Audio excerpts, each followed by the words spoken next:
नमस्कार दोस्तों, स्वागत है आपका अपने YouTube channel perfect study GS में। दोस्तों आज हम लेकर आए हैं बिहार असाइनमेंट्स का प्रैक्टिस सेट नंबर 15। दोस्तों इससे पहले हम 14 प्रैक्टिस सेट करा चुके हैं।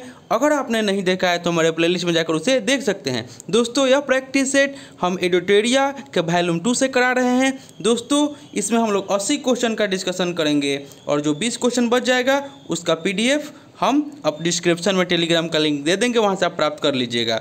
और दोस्तों आपसे एक रिक्वेस्ट है कि अभी तक आप हमारे चैनल को सब्सक्राइब नहीं किए हैं तो प्लीज़ इसको सब्सक्राइब कर लें, ज़्यादा से ज़्यादा इसे लाइक करें, दोस्तों में शेयर करें, फेसबुक, व्हाट्सअप, टेलीग्राम के माध्यम से, और बेल आइकन का बटन दबाना ना भूलें क्योंकि जो भी मैं वीडियो डालूंगा उसका नोटिफिकेशन आपको पहले प्राप्त होगा। तो चलिए दोस्तों स्टार्ट करते हैं आज का प्रैक्टिस सेट। आज का पहला क्वेश्चन हो जाएगा कि ऑस्ट्रेलिया का मर्लिन क्षेत्र प्रसिद्ध है। ऑस्ट्रेलिया का मर्लिन क्षेत्र प्रसिद्ध है। इसका राइट आंसर हो जाएगा ऑप्शन नंबर सी, हीरे के खनन के लिए। ऑस्ट्रेलिया का मर्लिन क्षेत्र हीरे के खनन के लिए प्रसिद्ध है और भारत में पन्ना जो है, पन्ना क्षेत्र जो है वह हीरे के खान के लिए, हीरे की खान के लिए प्रसिद्ध है। और देख लेते हैं दोस्तों ऑस्ट्रेलिया के बारे में कुछ जान लेते हैं। तो ऑस्ट्रेलिया की राजधानी कैनबरा हो जाएगा और इसके ऑस्ट्रेलिया के संसद का नाम पार्लियामेंट हो जाएगा। और अभी वर्तमान में ऑस्ट्रेलिया के प्रधानमंत्री स्कॉट मॉरिसन है। नेक्स्ट क्वेश्चन देखते हैं दोस्तों। नेक्स्ट क्वेश्चन हो जाएगा कि प्रथम पंचवर्षीय योजना पीसी महान लोबिस मॉडल पर आधारित थी। और दूसरा नंबर दे रहा है कि प्रथम पंचवर्षीय योजना में कृषि को उच्च प्राथमिकता दी गई थी, यानी कि इसमें से कौन सा कथन सही है। तो इसका राइट आंसर हो जाएगा ऑप्शन नंबर बी, यानी कि केवल 2 ऑप्शन जो है कि प्रथम पंचवर्षीय योजना में कृषि को उच्च प्राथमिकता दी गई थी, आपका सही है। ऑप्शन नंबर 1 में दिया गया है कि प्रथम पंचवर्षीय योजना पीसी महालोबिस मॉडल पर आधारित है, आपका गलत है। प्रथम पंचवर्षीय योजना हेराल्ड डोमर मॉडल पर आधारित थी और यह जो पीसी महालोबिस मॉडल दिया हुआ है यह द्वितीय पंचवर्षीय योजना मॉडल पर आधारित थी। नेक्स्ट क्वेश्चन देखते हैं दोस्तों। नेक्स्ट क्वेश्चन हो जाएगा कि दृश्य मधु की आयात निर्यात का अंतर कहलाता है। इसका राइट आंसर हो जाएगा ऑप्शन नंबर ए, व्यापार संतुलन। दृश्य मतों के आयात निर्यात का अंतर व्यापार संतुलन कहलाता है और दृश्य मतों के अंतर्गत भौतिक वस्तुओं को शामिल किया जाता है। नेक्स्ट क्वेश्चन देखते हैं दोस्तों। नेक्स्ट क्वेश्चन हो जाएगा कि भारतीय लघु उद्योग विकास बैंक का मुख्यालय कहाँ स्थित है। तो इसका राइट आंसर हो जाएगा ऑप्शन नंबर डी, लखनऊ में। भारतीय लघु उद्योग विकास बैंक यानी कि सिडबी का मुख्यालय लखनऊ में है और इसका स्थापना जो किया गया था 2 अप्रैल 1990 को किया गया था। नेक्स्ट क्वेश्चन देखते हैं दोस्तों। नेक्स्ट क्वेश्चन हो जाएगा आपको निम्न में से कौन सा कथन सही है। तो भारतीय रिजर्व बैंक का राष्ट्रीयकरण 1 जनवरी 1950 को हुआ था, ये आपका गलत है। 1 जनवरी 1949 को हुआ था आपको भारतीय रिजर्व बैंक का राष्ट्रीयकरण। और भारतीय रिजर्व बैंक का लेखा वर्ष अप्रैल मार्च है, ये भी आपका गलत है क्योंकि भारतीय रिजर्व बैंक का आपका लेखा वर्ष जो है वह 1 जुलाई से 30 जून है। तो ये आपका ऑप्शन दोनों गलत है, यानी कि न तो 1 होगा और न ही 2 होगा, यानी कि इसका राइट आंसर ऑप्शन डी हो जाएगा। इसके RBI के बारे में हम जान लेते हैं। तो RBI का राष्ट्रीयकरण 1 जनवरी 1949 को हुआ था और इसका स्थापना जो हुआ था RBI का 1 अप्रैल 1935 को हुआ था। 1 अप्रैल 1935 को हुआ था और इसका मुख्यालय मुंबई में है और यह भारत का केंद्रीय बैंक है। और RBI के वर्तमान में गवर्नर कौन है। तो RBI के वर्तमान में गवर्नर है आपके शक्तिकांत दास। शक्तिकांत दास जो है वह RBI के वर्तमान में गवर्नर है और वे 25वें गवर्नर हैं। चलिए दोस्तों नेक्स्ट क्वेश्चन देखते हैं। नेक्स्ट क्वेश्चन हो जाएगा कि थोक मूल्य सूचकांक का वर्तमान आधार वर्ष क्या है। तो इसका राइट आंसर हो जाएगा ऑप्शन नंबर बी, यानी कि 2011-12। नेक्स्ट क्वेश्चन देखते हैं दोस्तों। नेक्स्ट क्वेश्चन हो जाएगा कि श्रम बल में जनसंख्या के किस आयु वर्ग के लोगों को शामिल किया जाता है। तो इसका राइट आंसर हो जाएगा ऑप्शन नंबर बी, 15 से 59 वर्ष। श्रम बल जनसंख्या में वे लोग शामिल किए जाते हैं जिनकी उम्र 15 से 59 वर्ष होती है। नेक्स्ट क्वेश्चन देखते हैं दोस्तों। नेक्स्ट क्वेश्चन हो जाएगा कि जल प्रदूषण निवारण एवं नियंत्रण अधिनियम कब पारित किया गया। तो इसका राइट आंसर हो जाएगा ऑप्शन नंबर बी, 1974 ईस्वी में। नेक्स्ट क्वेश्चन देखते हैं दोस्तों। नेक्स्ट क्वेश्चन हो जाएगा कि कड़ेवा मिट्टी किस प्रक्रिया द्वारा बनती है? कड़ेवा मिट्टी किस प्रक्रिया द्वारा बनती है? तो इसका राइट आंसर हो जाएगा ऑप्शन नंबर सी, यानी कि नदी के निक्षेप के द्वारा। कड़ेवा मिट्टी कश्मीर में पाई जाती है, जो झेलम नदी के निक्षेप प्रक्रिया द्वारा बनी है। नेक्स्ट क्वेश्चन देखते हैं दोस्तों। नेक्स्ट क्वेश्चन हो जाएगा कि बिहार के किस नदी का उद्गम स्थल मध्य प्रदेश के पठारी भाग में स्थित है? तो इसका राइट आंसर हो जाएगा ऑप्शन नंबर डी, सोन का। सोन जो है वह मध्य प्रदेश के पठारी भाग में इसका उद्गम स्थल है। और अब जान लेते हैं ऑप्शन नंबर ए के बारे में। तो कर्मनाशा का जो आपका उद्गम स्थल है वह विंध्याचल पहाड़ी से है। उसके बाद अजय जो है, अजय का चकाई ब्लॉक यानी कि जमुई से है। उसके बाद किउल के बारे में जान लेते हैं। तो किउल जो है वह गिरिडीह यानी कि झारखंड से है। नेक्स्ट क्वेश्चन देखते हैं दोस्तों। नेक्स्ट क्वेश्चन हो जाएगा कि भारत के राज्यों में क्षेत्रफल की दृष्टि से बिहार का स्थान क्या है? तो इसका राइट आंसर हो जाएगा ऑप्शन नंबर सी, 12वां। जम्मू एवं कश्मीर के विभाजन से पूर्व क्षेत्रफल की दृष्टि से बिहार का स्थान 13वां था और विभाजन के बाद बिहार का स्थान 12वां हो गया है।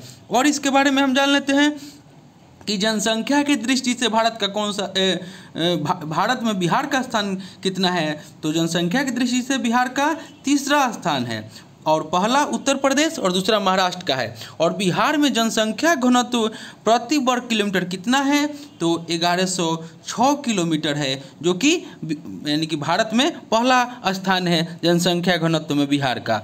नेक्स्ट क्वेश्चन देखते हैं दोस्तों। नेक्स्ट क्वेश्चन हो जाएगा कि नागोया प्रोटोकॉल कब से प्रभावी हुआ? तो इसका राइट आंसर हो जाएगा ऑप्शन नंबर बी, 2014 से। नागोया प्रोटोकॉल 2010 में एक संधि के अनुसार स्वीकार किया गया एवं यह 12 अक्टूबर 2014 से प्रभावी हुआ। और यह प्रोटोकॉल जेनेटिक संसाधनों के प्रयोग से होने वाले लाभों के उचित और बराबर बंटवारे को सुनिश्चित करने से संबंधित है। नेक्स्ट क्वेश्चन देखते हैं दोस्तों। नेक्स्ट क्वेश्चन हो जाएगा कि गोंडवाना क्रम की चट्टानों का निर्माण किन 2 कालों के मध्य हुआ है? तो इसका राइट आंसर हो जाएगा ऑप्शन नंबर सी, कार्बोनिफेरस से जुरेसिक काल। गोंडवाना क्रम की चट्टानों का निर्माण कार्बोनिफेरस काल से लेकर के जुरासिक काल के मध्य हुआ है। और यह जो है कोयला भंडार की दृष्टि से भारत का महत्वपूर्ण क्षेत्र है। और ऑप्शन नंबर ए के बारे में देख लेते हैं कि क्रिटेशियस से इयोसीन काल जो है यह आपका दक्कन ट्रेप चट्टान का निर्माण करता है। क्रिटेशियस से इयोसीन यह दक्कन ट्रेप चट्टान का निर्माण करता है। नेक्स्ट क्वेश्चन देखते हैं दोस्तों। नेक्स्ट क्वेश्चन हो जाएगा कि हाल के समय में चर्चित रहा रियूनियन द्वीप किस महासागर में है? हाल के समय में चर्चित रहा रियूनियन द्वीप किस महासागर में है? तो इसका राइट आंसर हो जाएगा ऑप्शन नंबर डी, हिंद महासागर में है। रियूनियन द्वीप हिंद महासागर में अवस्थित है और यह फ्रांस के कब्जे में है। नेक्स्ट क्वेश्चन देखते हैं दोस्तों। नेक्स्ट क्वेश्चन हो जाएगा कि बिहार में जल हरियाली मिशन के प्रोत्साहन के लिए किस तिथि को मानव श्रृंखला बनाया गया? तो इसका राइट आंसर हो जाएगा ऑप्शन नंबर सी, 19 जनवरी को। 19 जनवरी 2020 को बाल विवाह, दहेज प्रथा के विरुद्ध, नशा मुक्ति तथा जल जीवन हरियाली के लिए मानव श्रृंखला बनाया गया।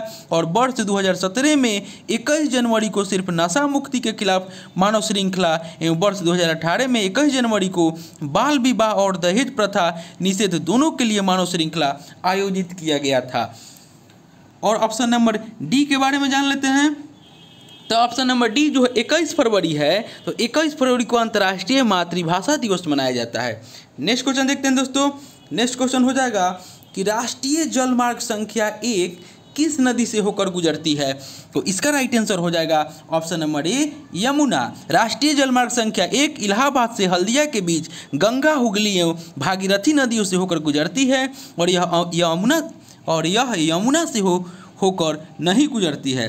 माफ़ कीजिएगा, हम यहाँ पे नहीं सही नहीं पढ़े थे। राष्ट्रीय जलमार्ग संख्या 1 किस नदी से होकर नहीं गुजरती है? तो इसका राइट आंसर हो जाएगा ऑप्शन नंबर ए, यमुना से नहीं गुजरती है। नेक्स्ट क्वेश्चन देखते हैं दोस्तों। नेक्स्ट क्वेश्चन हो जाएगा कि निम्नलिखित में से कौन सी गर्म एवं शुष्क स्थानीय हवाएं हैं? तो इसका राइट आंसर हो जाएगा ऑप्शन नंबर डी, उपरोक्त सभी, यानी कि जोंडा जो कि अर्जेंटीना में है, संता अन्ना कैलिफोर्निया में है, चिनूक यूएसए और कनाडा में है। यह आपका गर्म एवं शुष्क स्थानीय हवाएं हैं। नेक्स्ट क्वेश्चन देखते हैं दोस्तों। नेक्स्ट क्वेश्चन हो जाएगा कि भारत में विश्व की मैंग्रोव वनस्पति का लगभग कितना अंश है? तो इसका राइट आंसर हो जाएगा ऑप्शन नंबर ए, यानी कि 3%। भारत में मैंग्रोव अथवा कक्ष वनस्पति यानी कि 4628 वर्ग किलोमीटर के क्षेत्र तक विस्तृत है, जो कि विश्व के मैंग्रोव वनस्पति का लगभग 3% है। नेक्स्ट क्वेश्चन देखते हैं दोस्तों। नेक्स्ट क्वेश्चन हो जाएगा कि स्कैंडिनेवियन देशों के समूह में सम्मिलित नहीं है। तो इसका राइट आंसर हो जाएगा ऑप्शन नंबर डी, फ्रांस। स्कैनेडियन देशों के समूह में मुख्यतः स्वीडन की मुख्य भूमि, नॉर्वे की मुख्य भूमि एवं फिनलैंड का उत्तर पश्चिमी भाग आते हैं। नेक्स्ट क्वेश्चन देखते हैं दोस्तों। नेक्स्ट क्वेश्चन हो जाएगा कि निम्न में से कौन सी नस्ल जो है वह भैंस की है। तो इसका राइट आंसर हो जाएगा ऑप्शन नंबर ए। ऑप्शन नंबर 1 और 2 यानी कि सुरती और जाफराबादी जो है वह भैंस की नस्ल है, और ऑप्शन नंबर 3 में जो दिया हुआ मेवाती यह गाय की नस्ल है। नेक्स्ट क्वेश्चन देखते हैं दोस्तों। नेक्स्ट क्वेश्चन हो जाएगा कि राष्ट्रीय वन नीति के अनुसार पारिस्थितिकी संतुलन के लिए न्यूनतम वनाच्छादन होना चाहिए। इसका राइट आंसर हो जाएगा ऑप्शन नंबर बी, कुल भूमि का 1/3 भाग। भारत में प्रयुक्त पारिस्थितिकी संतुलन बनाए रखने के लिए वनाच्छादन हेतु न्यूनतम संतुलित भूमि क्षेत्र 1/3 है। नेक्स्ट क्वेश्चन देखते हैं दोस्तों। नेक्स्ट क्वेश्चन हो जाएगा कि उपयुक्त विकल्पों में से कौन सही सुमेलित नहीं है। तो इसका राइट आंसर हो जाएगा ऑप्शन नंबर डी, यानी कि बेलूर मठ 1885 दिया हुआ है, आपका गलत है। यहाँ पे बेलूर मठ की स्थापना 1887 ईस्वी में स्वामी विवेकानंद के द्वारा किया गया था। और पूना सार्वजनिक सभा 1867 सही है। सत्यशोधक समाज 1873 ज्योतिबा फुले के द्वारा किया गया था, यह भी आपका सही है। और तत्वबोधिनी सभा 1839 यह भी आपका सही है। नेक्स्ट क्वेश्चन देखते हैं दोस्तों। नेक्स्ट क्वेश्चन हो जाएगा कि जैन साहित्य का संकलन किस भाषा और लिपि में है। तो इसका राइट आंसर हो जाएगा ऑप्शन नंबर बी, प्राकृत एवं अर्धमागधी लिपि में है। जैन साहित्य का संकलन किस भाषा और लिपि में है, तो प्राकृत भाषा एवं अर्धमागधी लिपि में है। नेक्स्ट क्वेश्चन देखते हैं दोस्तों। नेक्स्ट क्वेश्चन हो जाएगा कि प्रसिद्ध दार्शनिक नागार्जुन निम्न में से किसके दरबारी थे। तो इसका राइट आंसर हो जाएगा यानी कि ऑप्शन नंबर डी, कनिष्क के। कुषाण वंश के शासक कनिष्क के दरबार में नागार्जुन एवं चरक जैसे प्रसिद्ध लोग रहते थे। दोस्तों आपसे एक रिक्वेस्ट है कि अभी तक आप हमारे चैनल को सब्सक्राइब नहीं किए हैं, इसे सब्सक्राइब कर लें और ज़्यादा से ज़्यादा इसे लाइक करें, दोस्तों में शेयर करें। नेक्स्ट क्वेश्चन देखते हैं दोस्तों। नेक्स्ट क्वेश्चन हो जाएगा कि 1938 में किसने बिहार में मोमिन कांग्रेस की स्थापना की। तो इसका राइट आंसर हो जाएगा option number C, Abdul Qayyum Ansari. Congress के प्रति स्वाभिभक्त संस्था मोमिन कांग्रेस की स्थापना 1938 में अब्दुल क्यूम अंसारी ने की थी। नेक्स्ट क्वेश्चन देखते हैं दोस्तों। नेक्स्ट क्वेश्चन हो जाएगा कि मिताक्षरा किस विषय पर आधारित है। मिताक्षरा किस विषय पर आधारित है। तो इसका राइट आंसर हो जाएगा ऑप्शन नंबर डी, हिंदू विधि संहिता। मिताक्षरा जो है, मिताक्षरा याज्ञवल्क्य स्मृति पर विज्ञानेश्वर की टीका है, और जिसकी रचना जो हुआ था 11वीं शताब्दी में की गई थी मिताक्षरा की। नेक्स्ट क्वेश्चन देखते हैं दोस्तों। नेक्स्ट क्वेश्चन हो जाएगा कि अलाई दरवाजा निम्न में से किसका मुख्य द्वार है। तो इसका राइट आंसर हो जाएगा ऑप्शन नंबर डी, कुब्बत उल इस्लाम मस्जिद का। अलाई दरवाजा जो है वह कुब्बत उल इस्लाम मस्जिद का दक्षिण प्रवेश द्वार था। नेक्स्ट क्वेश्चन देखते हैं दोस्तों। निम्नलिखित में से कौन सुमेलित नहीं है। तो इसका राइट आंसर हो जाएगा ऑप्शन नंबर सी, बाउल संप्रदाय जो दादू दयाल दिया हुआ है आपका सही सुमेलित नहीं है। बाउल संप्रदाय के संत जो थे वह चंडीदास थे, और आपका फिरदौसी सिलसिला शेख बहरुद्दीन सही है। सनक संप्रदाय निम्बकाचार्य सही है। ब्रह्म संप्रदाय माधवाचार्य ये भी आपका सही है। नेक्स्ट क्वेश्चन देखते हैं दोस्तों। नेक्स्ट क्वेश्चन हो जाएगा कि प्रसिद्ध नूनीज जिसने अच्युत राय के शासनकाल में विजयनगर साम्राज्य की यात्रा की वह किस देश से संबंधित था। तो इसका राइट आंसर हो जाएगा ऑप्शन नंबर सी, पुर्तगाल का था। पुर्तगाली यात्री नूनीज अच्युत राय के शासनकाल में आया था। नेक्स्ट क्वेश्चन देखते हैं दोस्तों। नेक्स्ट क्वेश्चन हो जाएगा कि जालियांवाला बाग हत्याकांड की जांच के लिए कांग्रेस ने तहकीकात कमेटी का गठन किया, इस कमेटी के अध्यक्ष थे। तो इसका राइट आंसर हो जाएगा option number C, Madan Mohan Malviya. Jallianwala Bagh हत्याकांड जो हुआ था आपका 13 अप्रैल 1919 को अमृतसर में हुआ था। नेक्स्ट क्वेश्चन देखते हैं दोस्तों। नेक्स्ट क्वेश्चन हो जाएगा कि निम्न में से कौन सुमेलित नहीं है। तो इसका राइट आंसर हो जाएगा यानी कि ऑप्शन नंबर डी, पोर्टनोवा का युद्ध जो 1785 दिया हुआ है ये आपका गलत है। यहाँ पे पोर्टनोवा का युद्ध जो हुआ था 1781 ईस्वी में हुआ था और अंग्रेजों और हैदर अली के बीच लड़ा गया था। कलिंजर का युद्ध 1545 सही है, पुरंदर का युद्ध 1665 ईस्वी सही है और सकरखेरा का युद्ध जो 1724 ईस्वी दिया है ये भी आपका सही है। नेक्स्ट क्वेश्चन देखते हैं दोस्तों, सूरत की संधि किसके बीच हुई? इसका राइट आंसर हो जाएगा ऑप्शन नंबर सी यानी कि रघुनाथ राव और ईस्ट इंडिया कंपनी, यानी कि 1775 ईस्वी में 1775 ईस्वी में सूरत की संधि रघुनाथ राव और ईस्ट इंडिया कंपनी के बीच हुआ था। नेक्स्ट क्वेश्चन देखते हैं दोस्तों, नेक्स्ट क्वेश्चन हो जाएगा कि भारतीय श्रमिक परिसंघ के संस्थापक थे। इसका राइट आंसर हो जाएगा ऑप्शन नंबर बी, एम.एन. राय। एम.एन. राय के द्वारा यानी कि all India trade union Congress से अलग भारतीय श्रमिक संघ की स्थापना की गई थी। नेक्स्ट क्वेश्चन देखते हैं दोस्तों, नेक्स्ट क्वेश्चन हो जाएगा कि कांग्रेस के पूर्ववर्ती संस्थाओं में शामिल ब्रिटिश इंडिया एसोसिएशन कब स्थापित किया गया? तो इसका राइट आंसर हो जाएगा ऑप्शन नंबर बी, 1851 ईस्वी में। नेक्स्ट क्वेश्चन देखते हैं दोस्तों, नेक्स्ट क्वेश्चन हो जाएगा कि भारत का एकमात्र गवर्नर जनरल जिसका समाधि स्थल भारत में स्थित है, तो इसका राइट आंसर हो जाएगा option number B, Lord Cornwallis. Cornwallis एकमात्र ब्रिटिश गवर्नर जनरल है जिसकी समाधि भारत में कहाँ है? तो गाजीपुर में है, गाजीपुर में स्थित है। और कॉर्नवालिस के बारे में जान लेते थे। कॉर्नवालिस को भारत में नागरिक सेवा का जनक माना जाता है। उसके बाद आपको वारेन हेस्टिंग के बारे में जान लेते हैं। तो वारेन हेस्टिंग इसने राजकीय कोषागार को मुर्शिदाबाद से हटाकर कलकत्ता लाया। उसके बाद हम लोग लॉर्ड विलियम बेंटिंग के बारे में जान लेते हैं, तो यह भारत का पहला गवर्नर जनरल था। उसके बाद लॉर्ड माउंटबेटन के बारे में जान लेते हैं। तो इन्हीं के समय 3 जून 1947 को माउंटबेटन योजना घोषित हुआ और इसमें भारत विभाजन शामिल था। नेक्स्ट क्वेश्चन देखते हैं दोस्तों, नेक्स्ट क्वेश्चन हो जाएगा कि प्राचीन स्मारक संरक्षण कानून किस गवर्नर जनरल के काल में आया? तो इसका राइट आंसर हो जाएगा ऑप्शन नंबर सी, यानी कि लॉर्ड कर्जन के शासनकाल में। लॉर्ड कर्जन के शासनकाल यानी कि 1904 ईस्वी में प्राचीन स्मारक संरक्षण कानून पारित हुआ था। नेक्स्ट क्वेश्चन देखते हैं दोस्तों, नेक्स्ट क्वेश्चन हो जाएगा कि निम्नलिखित में से काल क्रमानुसार कौन से होंगे?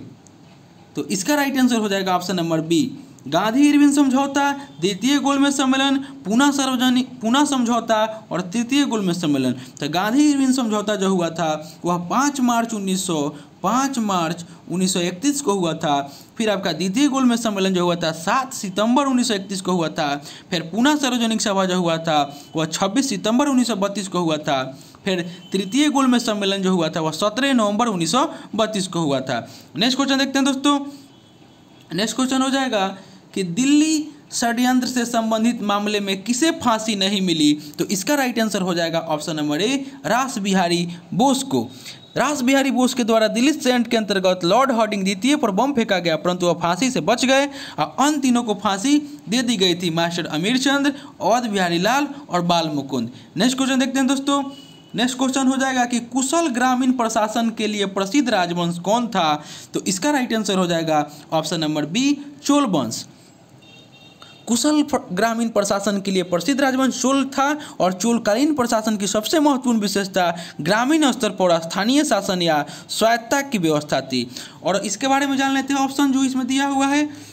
तो आपका राष्ट्रकूट वंश जो है इसके संस्थापक दंतीदुर्ग थे और चोल वंश के संस्थापक आपका विजयालय थे। उसके बाद आपका पल्लव दिया हुआ है, तो पल्लव वंश के संस्थापक जो थे वह शिव ब्रह्मन चतुर्थ थे। और चालुक्य दिया है, तो चालुक्य में आपका 3 गो आ जाते हैं, चालुक्य कल्याणी आ जाएंगे, चालुक्य बादामी आ जाएंगे और चालुक्य बेगी आ जाएंगे। तो चालुक्य कल्याणी वंश के संस्थापक तैलभ द्वितीय, चालुक्य बादामी के संस्थापक जय सिंह प्रथम और चालुक्य बेगी के संस्थापक विष्णुवर्धन थे। नेक्स्ट क्वेश्चन देखते हैं दोस्तों, नेक्स्ट क्वेश्चन हो जाएगा कि निम्न में से किसके द्वारा 1857 की क्रांति में फैजाबाद का नेतृत्व किया गया? तो इसका राइट आंसर हो जाएगा ऑप्शन नंबर डी, यानी कि अहमदुल्ला के द्वारा, यानी कि 1857 की क्रांति में फैजाबाद का नेतृत्व किया गया था। ऑप्शन नंबर ए के बारे में जान लेते हैं।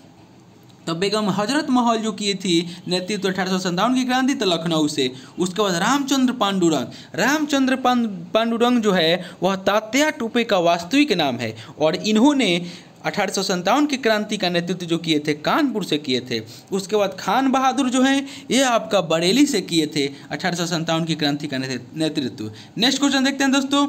नेक्स्ट क्वेश्चन हो जाएगा कि किस कांग्रेस अधिवेशन में राष्ट्रीय नियोजन समिति का गठन किया गया? तो इसका राइट आंसर हो जाएगा आपका ऑप्शन नंबर बी, हरिपुरा अधिवेशन 1938 में जो हुआ था उसी में आपको राष्ट्रीय नियोजन समिति का गठन किया गया था।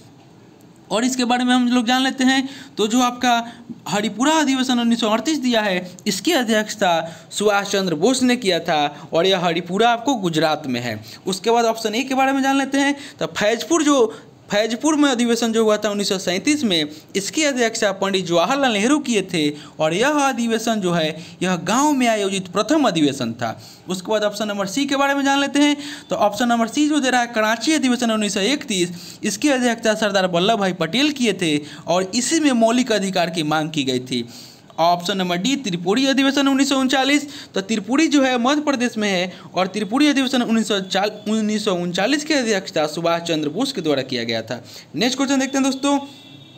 नेक्स्ट क्वेश्चन हो जाएगा कि किस वाद में उच्चतम न्यायालय ने यह व्यवस्था दी कि प्रस्तावना संविधान का एक भाग है? तो इसका राइट आंसर हो जाएगा ऑप्शन नंबर सी, केशवानंद भारतीवाद। केशवानंद भारतीवाद 1973 में कहा गया कि प्रस्तावना भी संविधान का भाग है और 42वें संविधान संशोधन 1976 में प्रस्तावना में समाजवादी, पंथ निरपेक्ष और अखंडता शब्द जोड़े गए। नेक्स्ट क्वेश्चन देखते हैं दोस्तों। नेक्स्ट क्वेश्चन हो जाएगा कि निजता के अधिकार को संविधान के किस अनुच्छेद के अंतर्गत मौलिक अधिकार के रूप में स्वीकार किया गया है? तो इसका राइट आंसर हो जाएगा ऑप्शन नंबर डी, अनुच्छेद 21। 24 अगस्त 2017 को सर्वोच्च न्यायालय द्वारा निजता के अधिकार को मौलिक अधिकार के रूप में मान्यता दी गई और सर्वोच्च न्यायालय के एक 9 सदस्यीय खंडपीठ ने सर्वसम्मति से निजता के अधिकार को मौलिक अधिकार माना और निजता के अधिकार को जीवन के अधिकार का एक भाग स्वीकार किया। और ऑप्शन के बारे में जान लेते हैं। और आपका ऑप्शन जो दिया हुआ है अनुच्छेद 14, तो यह विधि के समक्ष क्षमता की बात करता है। उसके बाद अनुच्छेद 19 के 1, तो अनुच्छेद 19 के अंतर्गत 6 प्रकार की स्वतंत्रता की बात की गई है, जिसमें आपका 2 दिया हुआ अनुच्छेद 19 के 1 और अनुच्छेद 19 के 2 ऑप्शन नंबर सी में। तो अनुच्छेद 19 के 1 के बारे में जान लेते हैं। तो अनुच्छेद 19 के 1 कहता है कि बोलने की स्वतंत्रता और अनुच्छेद 19 के आपका 2 कहता है कि शांतिपूर्वक बिना हथियार के एकत्रित होने और सभा करने की स्वतंत्रता। नेक्स्ट क्वेश्चन देखते हैं दोस्तों। नेक्स्ट क्वेश्चन हो जाएगा कि निम्न में से किस विधेयक को संसद में प्रस्तुत करने के पहले राष्ट्रपति की पूर्व अनुमति की आवश्यकता होती है? तो इसका राइट आंसर हो जाएगा ऑप्शन नंबर डी, यानी देख लेते हैं। ऑप्शन नंबर डी इसका हो जाएगा 44 का, यानी कि उपरोक्त सभी। किस विधेयक को संसद में प्रस्तुत करने से राष्ट्रपति की पूर्व अनुमति की आवश्यकता होती है? तो यानी कि सभी। धन विधेयक, किसी नए राज्य का निर्माण या वर्तमान राज्य के सीमा क्षेत्र या नाम में परिवर्तन करने वाले विधेयक, और भूमि अधिग्रहण से संबंधित विधेयक, और काराधान से संबंधित विधेयक जिससे राज्य का हित प्रभावित होता है। यानी कि चारों विधेयक जो है वह बिना राष्ट्रपति की पूर्व अनुमति से संसद में प्रस्तुत नहीं किया जा सकता है। नेक्स्ट क्वेश्चन देखते हैं दोस्तों। नेक्स्ट क्वेश्चन हो जाएगा कि भारतीय संविधान के अंतर्गत कल्याणकारी राज्य की अवधारणा निम्न में से किस अनुच्छेद में वर्णित है? तो दोस्तों इसका right answer option number C हो जाएगा, अनुच्छेद 39। लेकिन आपका यहाँ पे अनुच्छेद 39 नहीं होगा, यहाँ पे अनुच्छेद 38 हो जाएगा। ऑप्शन में 39 जो दिया हुआ है वो गलत है। भारतीय संविधान के अंतर्गत कल्याणकारी राज्य की अवधारणा अनुच्छेद 38 में कहा गया है। और अनुच्छेद 39 में क्या कहा गया है? तो अनुच्छेद 39 के अंतर्गत राज्य द्वारा अनुसरणीय कुछ नीति तत्व है। और अनुच्छेद 39 के 1 में कहा गया है, यानी कि अनुच्छेद 39 के क में कहा गया है कि पुरुष और स्त्री सभी नागरिकों को आजीविका के पर्याप्त साधन प्राप्त करने का अधिकार है। तो दोस्तों इसको आप लोग सुधार कर लीजिएगा, यहाँ पे अनुच्छेद 38 हो जाएगा। और ऑप्शन में जो दिया हुआ है उसके बारे में जान लेते हैं। तो अनुच्छेद 35 के बारे में जान लेते हैं। तो अनुच्छेद 35 कहता है कि संसद को कुछ मूल अधिकार जैसे अनुच्छेद 16, 32, 34 और 33 को प्रभावी बनाने की शक्ति प्राप्त है, जो राज्य विधानमंडल को प्राप्त नहीं है। अनुच्छेद 36 क्या कह रहा है? तो अनुच्छेद 36 कहता है कि नीति निर्देशक तत्वों के संदर्भ में राज्य की परिभाषा। नेक्स्ट और अनुच्छेद 49 के बारे में देख लेते हैं। तो अनुच्छेद 49 कहता है कि राष्ट्रीय महत्व के स्मारकों, स्थानों और वस्तुओं का संरक्षण करना। नेक्स्ट क्वेश्चन देखते हैं दोस्तों। नेक्स्ट क्वेश्चन हो जाएगा क्वेश्चन नंबर 46। क्वेश्चन नंबर 46 कहता है कि आपातकाल के संबंध में निम्न कथनों में से कौन सा कथन सही है। तो इसका राइट आंसर हो जाएगा ऑप्शन नंबर डी, यानी कि राष्ट्रपति द्वारा आपातकाल की उद्घोषणा किसी भी समय एक दूसरी उद्घोषणा से समाप्त की जा सकती है। राष्ट्रपति द्वारा आपातकाल की उद्घोषणा किसी भी समय एक दूसरी उद्घोषणा से समाप्त की जा सकती है। आपका ऑप्शन डी सही है। नेक्स्ट क्वेश्चन देखते हैं दोस्तों। नेक्स्ट क्वेश्चन हो जाएगा कि भारत के संचित निधि के भारित खर्च पर, भारत के संचित निधि के भारित खर्च पर इसका राइट आंसर करना है। इसका राइट आंसर हो जाएगा ऑप्शन नंबर डी, संसद बहस तो कर सकती है परंतु मतदान नहीं। यानी कि भारत के संचित निधि की चर्चा संविधान के अनुच्छेद 266 में की गई है और भारत के संचित निधि के भारित खर्च पर संसद बहस तो कर सकती है परंतु मतदान नहीं कर सकती। नेक्स्ट क्वेश्चन देखते हैं दोस्तों। नेक्स्ट क्वेश्चन हो जाएगा कि भारतीय संविधान में लिए गए स्रोतों में सही युग्म है। तो इसका राइट आंसर हो जाएगा ऑप्शन नंबर डी, यानी कि संविधान का संशोधन जो है दक्षिण अफ्रीका से लिया गया, सही है। ऑस्ट्रेलिया से समवर्ती सूची लिया गया, ये भी आपका सही है। और जापान से विधि द्वारा स्थापित प्रक्रिया लिया गया है, ये भी आपका सही है। नेक्स्ट क्वेश्चन देखते हैं दोस्तों। नेक्स्ट क्वेश्चन हो जाएगा कि निम्न में से कौन सा प्रस्ताव सरकार द्वारा प्रस्तुत किया जा सकता है। तो इसका राइट आंसर हो जाएगा ऑप्शन नंबर बी, यानी कि केवल 2, यानी कि विश्वास प्रस्ताव जो है सरकार द्वारा प्रस्तुत किया जा सकता है। यानी कि सरकार द्वारा विश्वास प्रस्ताव प्रस्तुत किया जाता है जबकि विपक्ष द्वारा अविश्वास प्रस्ताव लाया जाता है। नेक्स्ट क्वेश्चन देखते हैं दोस्तों। लोक अदालतों की स्थापना पहली बार निम्नलिखित में से किस राज्य में हुई। तो इसका राइट आंसर हो जाएगा ऑप्शन नंबर बी, गुजरात में। सबसे पहले लोक अदालत की स्थापना 1982 में गुजरात में किया गया और 2002 से लोक अदालतों को अस्थायी बना दिया गया। नेक्स्ट क्वेश्चन देखते हैं दोस्तों। नेक्स्ट क्वेश्चन हो जाएगा कि 42वें संविधान संशोधन द्वारा राज्य के नीति निर्देशक सिद्धांतों की सूची में कितने सिद्धांत जोड़े गए। तो इसका राइट आंसर हो जाएगा ऑप्शन नंबर बी, 4। 42वें संविधान संशोधन द्वारा 4 नए निर्देशक तत्व जोड़े गए, जैसे बालकों को स्वास्थ्य विकास के अवसर, समान न्याय, निःशुल्क विधिक सहायता और उद्योग के प्रबंधन में कामगारों का भाग लेना और पर्यावरण का संरक्षण तथा संवर्धन और वन तथा वन जीवों की रक्षा। नेक्स्ट क्वेश्चन देखते हैं दोस्तों। नेक्स्ट क्वेश्चन हो जाएगा कि निम्नलिखित में से कौन सा संघ सूची का विषय नहीं है।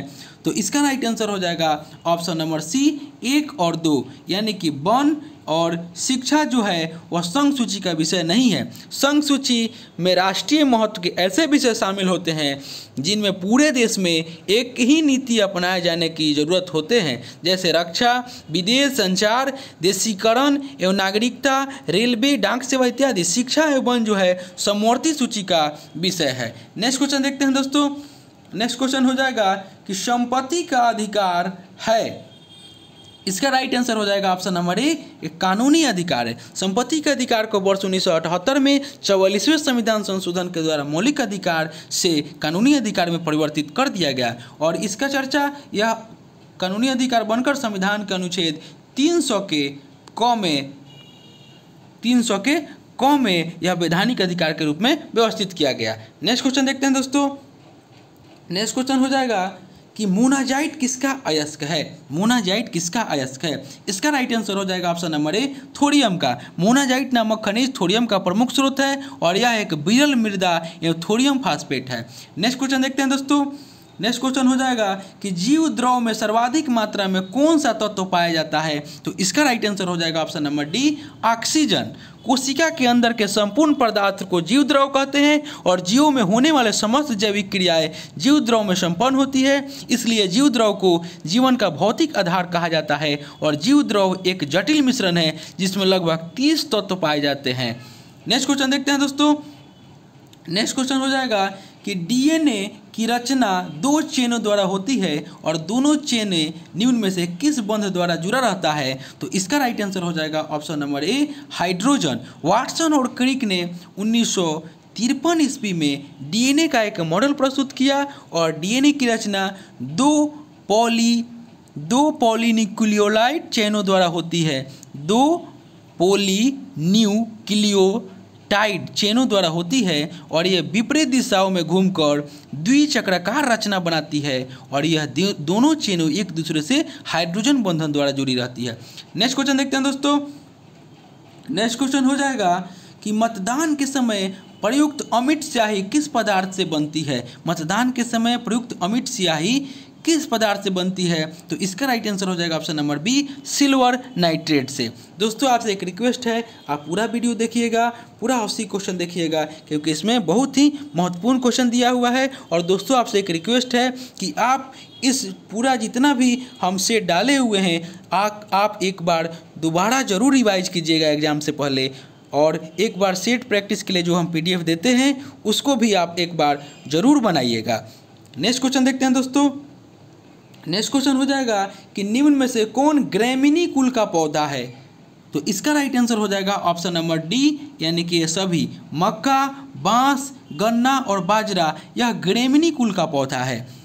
और लिलीसी कुल से कौन कौन आते हैं, तो लिलीसी कुल से आपका लहसुन आ जाएंगे, प्याज आ जाएंगे। नेक्स्ट क्वेश्चन देखते हैं दोस्तों। नेक्स्ट क्वेश्चन हो जाएगा कि निम्न में से किसकी उपस्थिति के कारण चाय का रंग एवं तीखा स्वाद होता है। किसकी उपस्थिति के कारण चाय का रंग एवं तीखा स्वाद होता है, तो इसका राइट आंसर हो जाएगा ऑप्शन नंबर सी, टैनिन के कारण। नेक्स्ट क्वेश्चन देखते हैं दोस्तों। नेक्स्ट क्वेश्चन हो जाएगा कि निम्नलिखित में से कौन एक मछली है। इसका राइट आंसर हो जाएगा option number C, guitar fish जो है एक आपका मछली है। नेक्स्ट क्वेश्चन देखते हैं दोस्तों। नेक्स्ट क्वेश्चन हो जाएगा कि दालों में पाई जाने वाली प्रोटीन है। दालों में पाई जाने वाली प्रोटीन है, तो इसका राइट आंसर हो जाएगा ऑप्शन नंबर ए, प्रोलैमिन्स। प्रोलैमिन्स जो है वह दालों में पाई जाने वाली प्रोटीन है।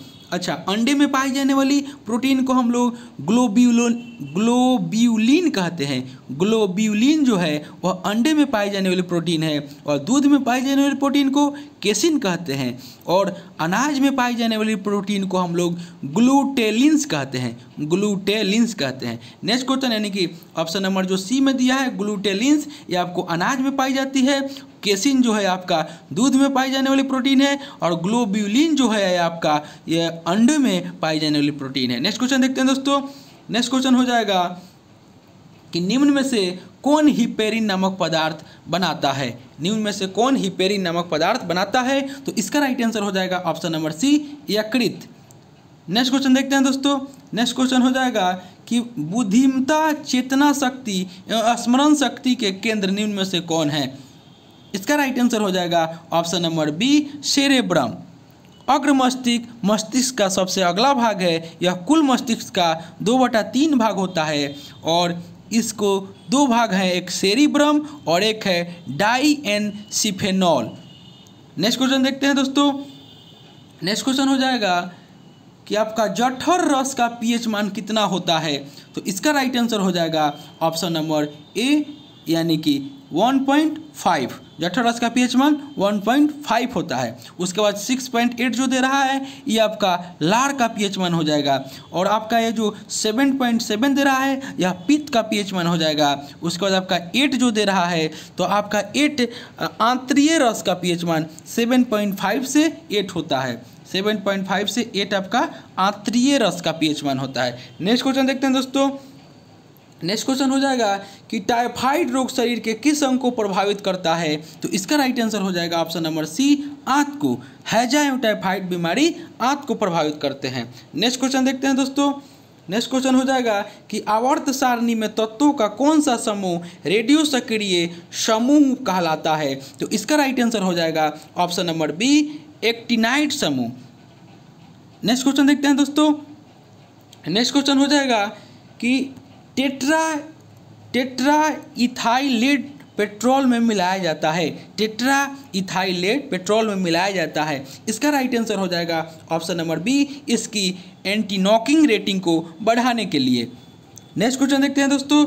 नेक्स्ट क्वेश्चन हो जाएगा कि निम्न में से कौन ऐसा पदार्थ है जो ऑक्सीकारक एवं अवकारक दोनों का कार्य करता है? तो इसका राइट आंसर हो जाएगा ऑप्शन नंबर ए H2S। नेक्स्ट क्वेश्चन देखते हैं दोस्तों।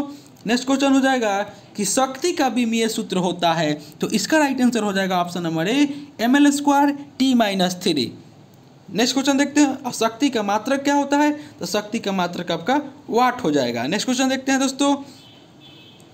नेक्स्ट क्वेश्चन हो जाएगा कि राजीव गांधी खेल रत्न पुरस्कार के विषय में कौन सा कथन सही है? तो इसका राइट आंसर हो जाएगा ऑप्शन नंबर सी, यानी कि 1 और 2 दोनों सही है। इसका प्रारंभ 1991 और 92 में किया गया, सही है। यह भारत का सर्वोच्च खेल सम्मान है और इसका अभी राशि जो है वह 25 लाख रुपये कर दिया गया है। नेक्स्ट क्वेश्चन देखते हैं दोस्तों। नेक्स्ट क्वेश्चन हो जाएगा कि माई जर्नी पुस्तक किनकी कृति है? तो इसका राइट आंसर हो जाएगा option number B, doctor APJ Abdul Kalam. My journey पुस्तक डॉक्टर APJ अब्दुल कलाम की कृति है और इनकी और कृति जो है जैसे विंग्स ऑफ फायर हो गया और आपका गाइडिंग हो गया, गाइडिंग सोल्स हो गया, फैमिली एंड द नेशन हो गया, यानी कि ये सब डॉक्टर APJ अब्दुल कलाम की कृति है। नेक्स्ट क्वेश्चन देखते हैं दोस्तों। विश्व वानिकी दिवस कब मनाया जाता है? इसका राइट आंसर हो जाएगा ऑप्शन नंबर बी, यानी कि 21 मार्च को। विश्व वानिकी दिवस 21 मार्च को मनाया जाता है। ऑप्शन नंबर ए में जो दे रहा है 23 अप्रैल, तो 23 अप्रैल को विश्व पुस्तक एवं कॉपीराइट दिवस मनाया जाता है। उसके बाद 22 अप्रैल जो दे रहा है ऑप्शन सी में, तो 22 अप्रैल को पृथ्वी दिवस मनाया जाता है। और ऑप्शन नंबर डी में जो दे रहा है 2 फरवरी, तो 2 फरवरी को विश्व आर्द्र भूमि दिवस मनाया जाता है। नेक्स्ट क्वेश्चन देखते हैं दोस्तों। नेक्स्ट क्वेश्चन हो जाएगा कि फाइकस बेगालेसिस किस वृक्ष का वैज्ञानिक नाम है? तो इसका राइट आंसर हो जाएगा ऑप्शन नंबर सी, बरगद का। नेक्स्ट क्वेश्चन देखते हैं दोस्तों। नेक्स्ट क्वेश्चन हो जाएगा भारत का राष्ट्रीय चिन्ह सारनाथ स्थित अशोक स्तंभ के शीर्ष की अनुकृति है, यह चिन्ह कब अपनाया गया? तो इसका राइट आंसर हो जाएगा ऑप्शन नंबर डी, 26 जनवरी 1950 को। सारनाथ स्थित अशोक स्तंभ के शीर्ष की अनुकृति को 26 जनवरी 1950 को भारत के राष्ट्रीय चिन्ह के रूप में अपनाया गया। नेक्स्ट क्वेश्चन देखते हैं दोस्तों। नेक्स्ट क्वेश्चन हो जाएगा कि इसरो का अंतरिक्ष अनुप्रयोग केंद्र कहाँ स्थित है? तो इसका राइट आंसर हो जाएगा ऑप्शन नंबर सी, अहमदाबाद में है। नेक्स्ट क्वेश्चन देखते हैं दोस्तों। नेक्स्ट क्वेश्चन हो जाएगा कि भारत के बाहर विश्व का पहला योग विश्वविद्यालय किस देश में स्थापित किया जाएगा? तो इसका राइट आंसर हो जाएगा ऑप्शन नंबर बी, अमेरिका में। अमेरिका के लॉस एंजल्स में भारत के बाहर विश्व का पहला योग विश्वविद्यालय स्थापित किया जाएगा और इसका नाम विवेकानंद योग विश्वविद्यालय होगा। नेक्स्ट क्वेश्चन देखते हैं दोस्तों। नेक्स्ट क्वेश्चन हो जाएगा कि इंटरपोल का मुख्यालय कहाँ है? तो इसका राइट आंसर हो जाएगा option number A, Lyon. UNESCO का मुख्यालय लियोन यानी कि पेरिस में स्थित है। नेक्स्ट क्वेश्चन देखते हैं दोस्तों। किस ग्रह का परिक्रमण वेग सबसे अधिक है? तो इसका राइट आंसर हो जाएगा ऑप्शन नंबर डी, बुध का। बुध ग्रह का परिक्रमण वेग सभी ग्रहों में सबसे अधिक है और यह सूर्य की 1.5 लाख किलोमीटर प्रति घंटे की गति से परिक्रमा कर रहा है। नेक्स्ट और अंतिम क्वेश्चन देखते हैं दोस्तों।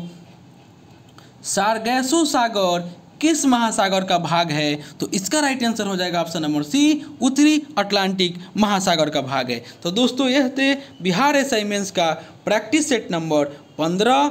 इससे पहले दोस्तों हम 14 प्रैक्टिस सेट करा चुके हैं। अगर आपने नहीं देखा है तो मेरे प्लेलिस्ट में जाकर उसे देख सकते हैं।